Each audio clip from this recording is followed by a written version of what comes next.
Début 2015, plus de 9 Français sur 10 détiennent un patrimoine immobilier, professionnel ou financier autre qu'un compte chèque. Un chiffre quasiment stable depuis près de 20 ans. Mais c'est une stabilité de façade, car les comportements patrimoniaux ont profondément changé, notamment depuis 2008, avec ce fil rouge. Depuis la crise, l'aversion pour le risque s'est élevée au profit des produits les plus sécurisés, et entre produits sécurisés, la concurrence a été d'autant plus intense que les rendements ont chuté, donnant à la fiscalité un rôle prépondérant dans le fléchage de l'épargne. Ce contexte a bien évidemment été ultra favorable à l'immobilier.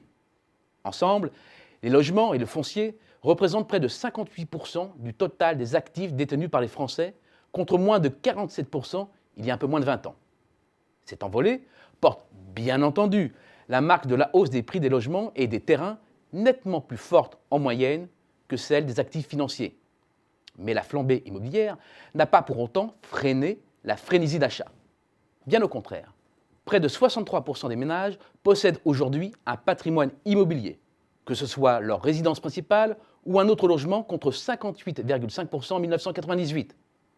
Les incertitudes sur les retraites, les déconvenues successives sur le rendement des placements alternatifs, l'arsenal fiscal très avantageux pour l'investissement locatif et depuis quelques années la faiblesse des taux d'intérêt font de la pierre le placement préféré des Français. Le calcul est simple. Il y a 28 millions de ménages en France métropolitaine, dont 63% disposent d'un patrimoine immobilier, soit 18 millions de propriétaires. En face, une valorisation de 7 000 milliards d'euros environ. Un ménage propriétaire possède donc un patrimoine immobilier d'environ 390 000 euros. Bien entendu, il s'agit là d'un patrimoine brut, c'est-à-dire avant dette. Corrigé des crédits immobiliers, les propriétaires sont aujourd'hui à la tête d'un capital de 325 000 euros contre 133 000 en 1998, soit une progression phénoménale de 143% sur la période. Il ne faut pas croire pour autant que les Français aient totalement délaissé les placements financiers. En revanche, ils ont fait des choix très tranchés.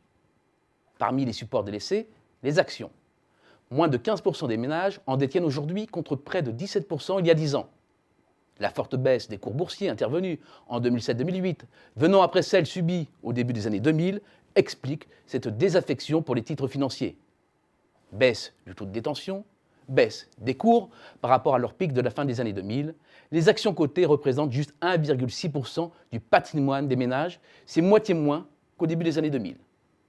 Autre produit délaissé, l'épargne logement.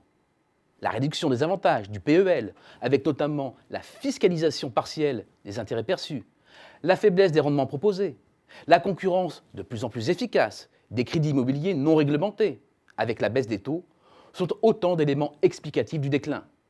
41% des ménages détenaient une épargne logement en 1998 contre moins d'un tiers aujourd'hui.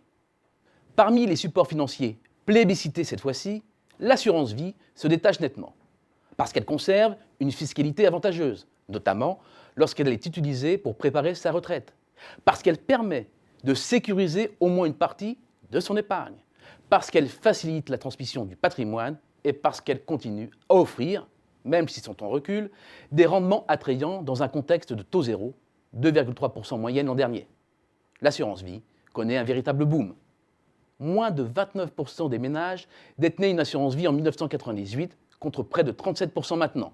Et son encours voisine les 1600 milliards d'euros. C'est plus que les dépôts, soit 15% des actifs totaux des ménages. Bref, la France n'a pas sacrifié ses salaires. On lui reproche suffisamment sur le plan de la compétitivité.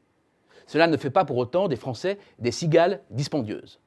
L'observation de leur patrimoine montre que leurs comportements sont dominés par la prudence, la prévention des aléas et la préparation active de leur retraite, puis de leur succession.